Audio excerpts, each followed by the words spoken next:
food are a real problem for people. But there's every reason for the American people to feel confident that we'll meet these challenges. Because of the enormous progress we've made on the economy, the Americans can tackle inflation from a position of strength. It's still a problem. We can tackle it from a position of strength. The purpose that we've set out to accomplish and the progress we've made, I think, is critical. At the time I took office, about 16 months ago, the economy had stalled and COVID was out of control. Today, thanks to the economic plan and the vaccination plan that my administration put in action, America has achieved the most robust recovery in modern history, just 2 years removed from the worst economic crisis since the Great Depression. The job market is the strongest it's been since just after World War II. We've got more evidence of that today. We learned that in May the economy 80,000 new jobs, bringing the total since I took office to 8.7 million new jobs, an all-time record. We learned that more Americans entered the labor force in May. In fact, working-age people have come back into the workforce at a faster rate in this recovery than at any point in the last 40 years. That means that the unemployment rate is near historic lows, and the number of Americans on unemployment benefits has gone from record highs to record lows, with millions of Americans moving up to better jobs with better pay. And American manufacturing is booming. 600,000 new manufacturing jobs created since I took office. But it isn't only about jobs. Since I took office, families are carrying less debt. Their average savings are up. A recent survey from the Federal Reserve found that more Americans feel financially comfortable than any time since the survey began in 2013. That confidence and comfortability is part of the reason why Americans applied to start more new small businesses last year than ever before in American history. And because of our historically strong growth, we have strengthened Medicare and Social Security programs that millions of American families rely on. Yesterday, I learned that Social Security and Medicare trust funds will be able to pay benefits for longer than previously projected before we pass the American Rescue Plan. The reason? A faster than expected recovery in jobs, earnings, economic growth. It's all strengthened the financial prospects for these bedrock programs. In fact, America is in a stronger economic position today than just about any other country in the world. Independent experts have projected that the U.S. economy could grow faster than China's economy this year. That hasn't happened since 1976, nearly one half-century ago. The point is this. We've laid an economic foundation that's historically strong, and now we're moving forward to a new moment where we can build on that foundation, build a future of stable, steady growth so we can bring down inflation without sacrificing all the historic gains we've made. And that's what we're beginning to see in today's jobs report. With today's numbers, the jobs over the last 3 months have averaged about 400,000 jobs per month. That's historically robust and a sign we're beginning to shift to steady growth after rapidly recovering 600,000 jobs per month over the prior 6 months. And as we move to a new period of stable, steady growth, we should expect to see more moderation. We aren't likely to see the kind of blockbuster job reports month after month like we had over this past year. But that's a good thing. That's a sign of a healthy economy with steady growth, rising wages for working families, everyday costs easing up, and shrinking the deficit. That stability puts us in a strong position to tackle what is clearly a problem, inflation. I've been very clear that fighting inflation is my top economic priority. On Tuesday, I spoke about one element of my inflation plan, giving the Federal Reserve the space they need to operate. Today, I'd like to address the two additional elements of my plan to tackle inflation. One, bringing down the cost of everyday goods for families. And two, bringing down the federal deficit at the same time. Bringing down the cost, here's where we stand. The two challenges on the minds of most working families are prices at the pump and prices at the grocery store. Both of these challenges have been directly exacerbated by Putin's war in Ukraine. The price of gas is up $1.40 since the beginning of the year, when Putin began amassing troops at the Ukrainian border. This is a Putin price hike. Putin's war has raised the price of food. because Ukraine and Russia are two of the world's major breadbaskets for wheat and corn, the basic product for so many foods around the world. Ukraine has 20 million tons of grain in storage right now, and it's been in storage since the last harvest. Normally, that would have already been exported into the world market. But because of Putin's invasion and blockade of the port on which they could take that grain out for the rest of the world, it's not. It's not. And look, I understand that families who are struggling probably don't care why the prices are up. They just want them to go down. Joe, what are you going to do to bring them down? But it's important that we understand the root of the problem so we can take steps to solve it. I've been up front with the American people from the outset that there would be a cost here at home of Putin's decision to brutally and savagely invade a sovereign nation. But as your president, I remain committed to doing everything in my power to blunt the impact on American families. That's exactly what I'm doing. I led the world to coordinate the largest release of global oil reserves in history, 240 million barrels, to boost global supply and keep prices from rising even more.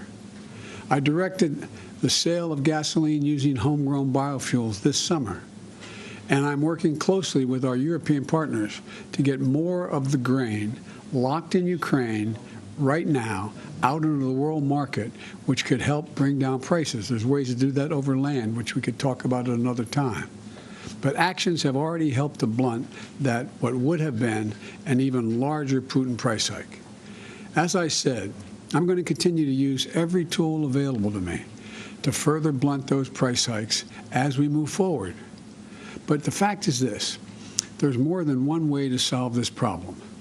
If food and gas prices are going to be elevated by Putin's price hike, one way we can make things a little better for families is by helping them save on other basic items their family needs on a monthly basis, like their utility bills, their internet bills, their prescription drug bills, and other costs like housing. My goal is to make sure that at the end of the month, families have a little more breathing room than they have now. For example, here's something we can do right now. Congress could help ease the cost for families right away by passing my clean energy investment proposal that I proposed. It's been sitting there. Things like tax credits for businesses to produce clean energy, the tax cuts for families to make their homes more energy efficient. That's what it results in. I met with nearly a dozen CEOs of America's largest utility companies, such as Southern Company and American Electric Power.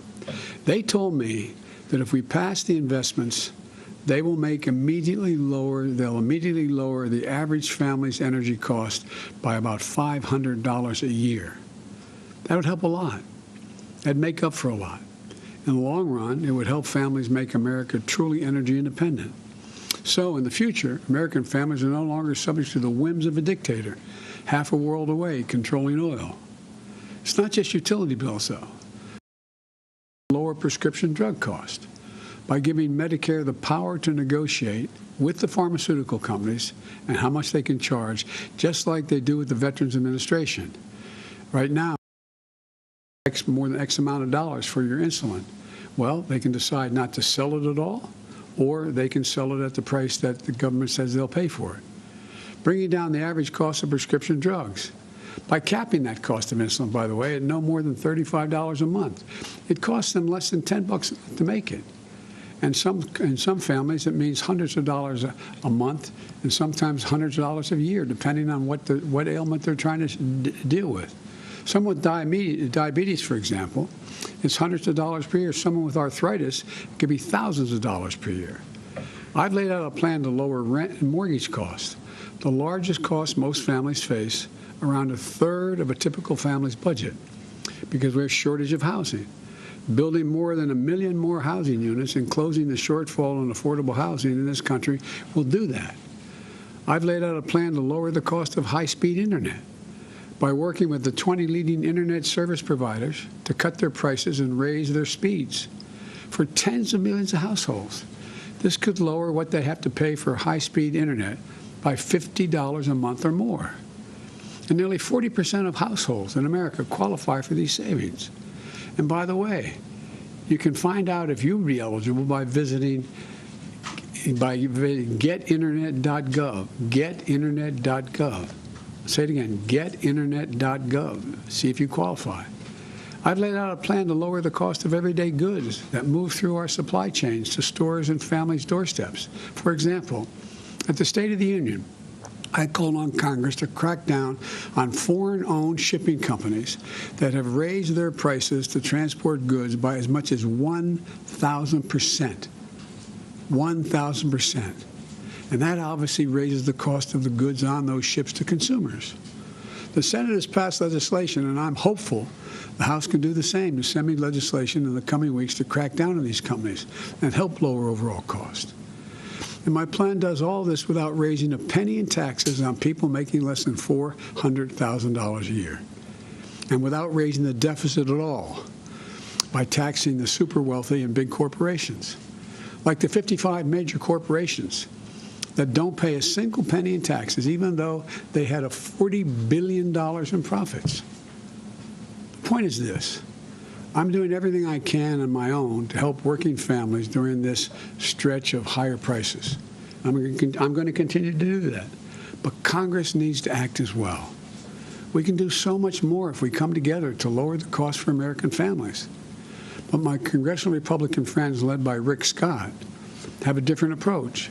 He's actually introduced a plan. He wants to raise taxes on working families by an average of $1,500 a year, put Medicare and Social Security, Medicaid, Social Security and Medicaid on the chopping block every 5 years. In other words, every 5 years they're going to no longer exist unless they vote them back into existence. I disagree with that. What in God's name are they doing? And I'll work with anyone, Democrat, Republican, Independent, to deliver real solutions and real savings for the American people, not take money out of their pockets. Now, the other element I'd like to address that has impacts on inflation is to lower the deficit. The reason this matters to families is because reducing the deficit is another way to ease inflation. My friends on the Republican side like to paint me as the big spender. But let's look at the facts. Facts matter. Under my predecessor, the deficit exploded, rising every single year he was in office. Under my plan, we're on track to cut the federal deficit this year by $1.7 trillion. Hear me now? This year by $1.7 trillion. That's a fact. The largest decline in American history. And by the way, those aren't White House projections. They come from the nonpartisan Congressional Budget Office that you and the press and everybody around the country legitimately quotes all the time.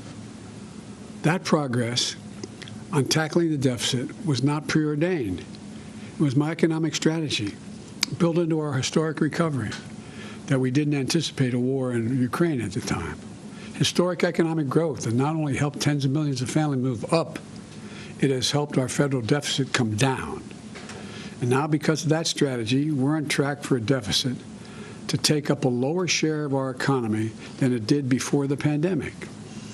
In fact, the Treasury Department is planning to pay down the national debt this quarter, which never happened under my predecessor. Not once. Not once. Because unlike my predecessor, the deficit has come down both years I've been here. I propose a plan to keep shrinking that deficit by making common sense reforms to our tax code, leveling the playing field internationally so that the biggest companies no longer have an incentive to shift jobs them overseas to make their product because they get charged less in taxes and avoid paying their fair share of taxes here at home. We put together a multi-nation initiative that I'm hopeful will come into play at the G7. And ending the outrageous unfairness of our tax system allows billionaires. Look, if you can make $1 billion, I'm all for it. Just pay a little bit of your fair share, you know? Just pay your fair share. Billionaires pay a lower rate than a teacher or a firefighter. The bottom line is this. Part of the reason I ran for president is because I was tired of trickle-down economics. It doesn't work. My plans are to produce the strongest, fastest, most widespread economic recovery America has ever experienced, with record jobs, new record small businesses, and wages rising. It's the foundation for an economy that works for working families, Because of that foundation, we're better positioned than any country in the world to overcome global inflation that we're seeing and reach a new chapter of stable and steady growth. So let's come together and focus on what matters. Let's build on the extraordinary progress we've made. Let's continue to build this economy from the bottom up and the middle out. When that happens, everybody does well, including the very wealthy. Thank you, and God bless you, and may God protect our troops. I'll take a few questions. Are you going to Saudi Arabia, Mr. President? Are you going to Saudi Arabia? Elon Musk has said that he has a super bad feeling about the U.S. economy. He's hanging off 10%. You say to Elon Musk about his feeling about the economy. Jamie Dimon has said similar things.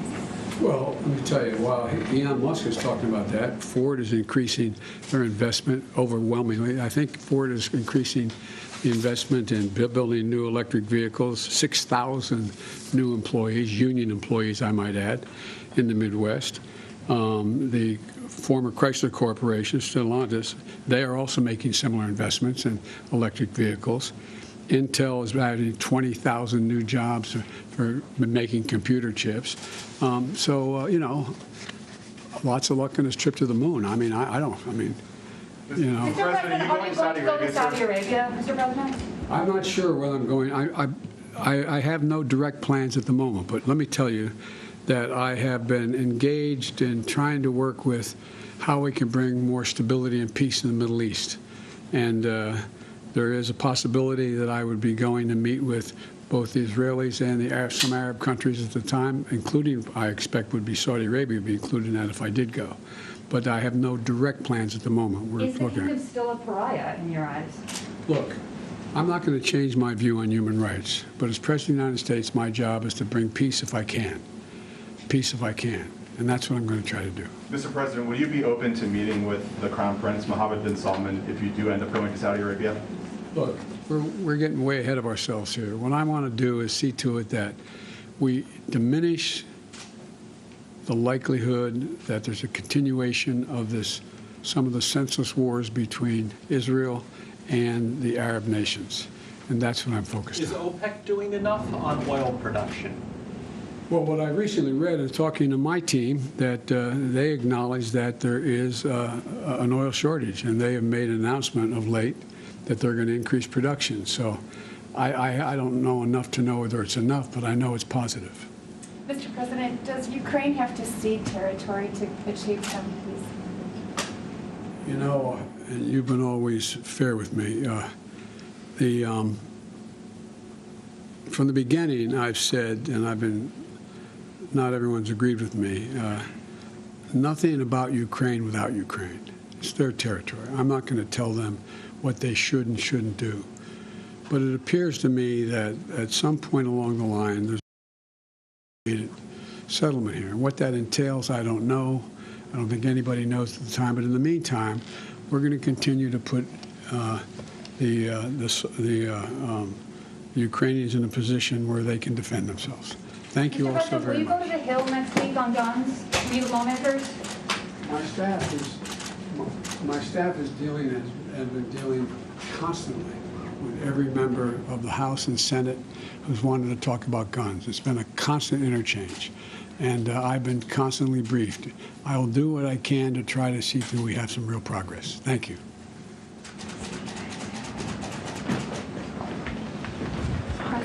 We're holding.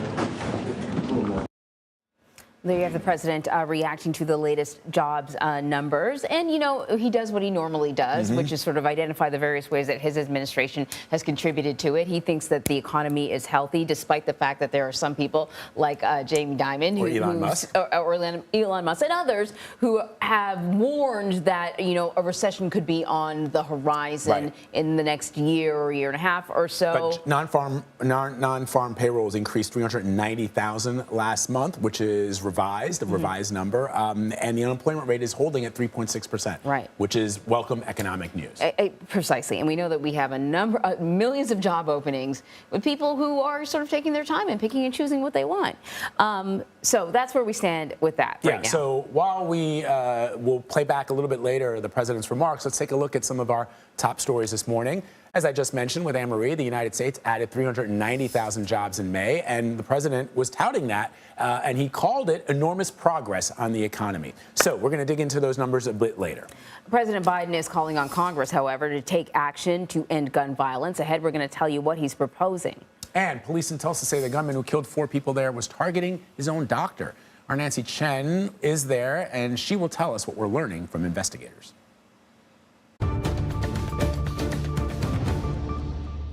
And the scourge of gun violence is touching all parts of our nation.